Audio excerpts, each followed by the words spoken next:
அறுசுவை ஏன் அவசியம்? இனிப்பு, கசப்பு, கார்ப்பு, புளிப்பு, உவர்ப்பு, துவர்ப்பு இந்த 6 சுவைகளும் உணவு உடலின் அனைத்து உறுப்புகளும் சரியாக செயல்பட உதவி செய்து ஜீரணம், ஆற்றல் மற்றும் சமநிலையை பாதுகாக்கிறது. இனிப்பு முதல் துவர்ப்பு வரை உடல் பேசும் உணவு மொழி.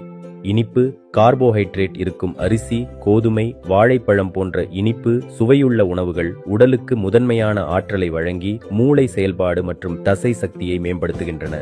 ஆனால் அளவுக்கு மீறினால் இரத்த சர்க்கரை உயர்வும் கொழுப்பு சேமிப்பும் ஏற்படலாம். கசப்பு பாகற்காய், வேப்பிலை, வெந்தயம், அகத்திக்கீரை, சிறுகீரை போன்ற கசப்பு சுவை காய்கறிகள் கல்லீரல் செயல்பாட்டை ஊக்குவித்து உடலில் தேங்கிய நச்சுகளை வெளியேற்ற உதவுவதுடன் இரத்த சர்க்கரை கட்டுப்பாட்டையும் மேம்படுத்துகின்றன.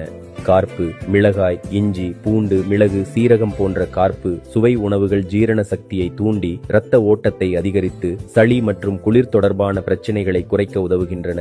புளிப்பு எலுமிச்சை, புளி, தயிர், மோர், நெல்லிக்காய் போன்ற புளிப்பு சுவை உணவுகள் பசியை தூண்டி ஜீரண என்சைம்கள் சுரக்க உதவுவதன் மூலம் செரிமானத்தை எளிதாக்குகின்றன.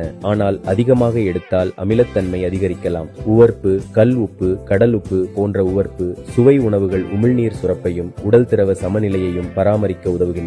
ஆனால் அதிக உப்பு பிபி மற்றும் சிறுநீரக பிரச்சனைகளை உருவாக்கலாம். துவர்ப்பு நெல்லிக்காய், மாதுளை, வாழைக்காய், வெள்ளரிக்காய், பீன்ஸ் போன்ற துவர்ப்பு சுவை காய்கறிகள் குடல் இயக்கத்தை சீராக்கி திசுக்களை வலுப்படுத்தி வயிற்றுப்போக்கை கட்டுப்படுத்த உதவுகின்றன. அரிசி முதல் காய்கறி வரை 6 சுவைகளும் அளவோடு தினசரி உணவில் சேர்ந்தால் உடல் நலம், ஜீரணம், ஹார்மோன் சமநிலை அனைத்தும் பாதுகாக்கப்படும். ஒவ்வொரு சுவையும் ஒரு உறுப்பின் குரல்.